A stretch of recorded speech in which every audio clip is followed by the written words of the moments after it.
all of our other school facilities right now are named after figures from the 18th and 19th centuries.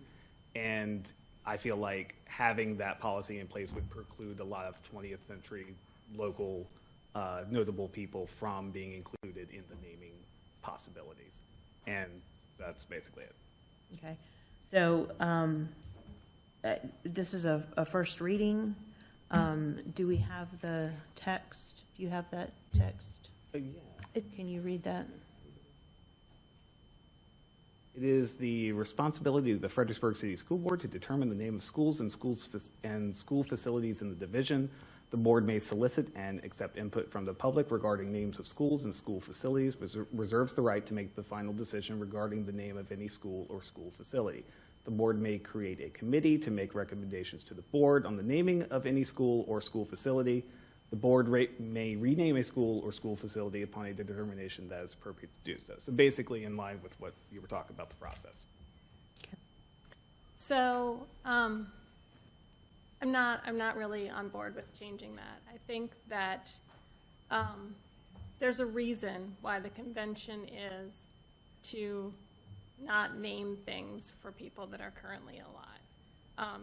People who are living are making decisions every moment that they're alive, and while I don't think that we would ever consider naming a school building after someone who didn't have the highest moral caliber and value structure,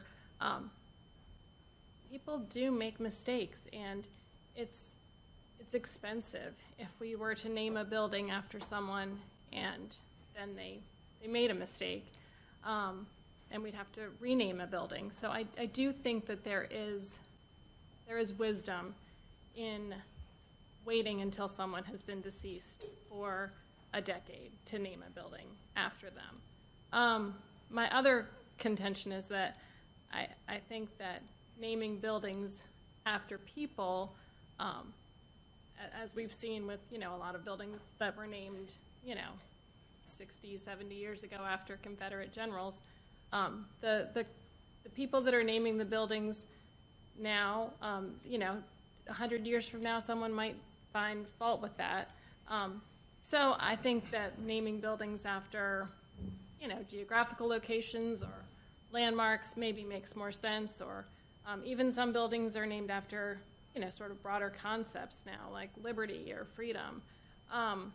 So I just think that I'm not really on board for changing that policy. If I may, I'll speak to that just real quick. So one of the things that came to mind for me was the fact that all of our school facilities right now are also named after men. Yep. And so I think that making this particular change opens up to a lot more different possibilities for notable women, especially more modern notable women.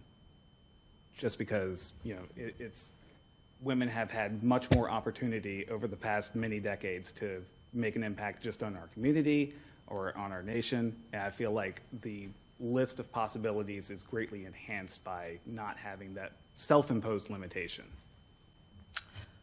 Well, I was on the school board when we put that policy in place, and it had nothing to do with what you said, Ms. Pomeroy. It was a way to keep this current people's names on the buildings, and would like the board to consider that My Heritage has only been allowed to do reputable and noteworthy and historical things since I've been alive.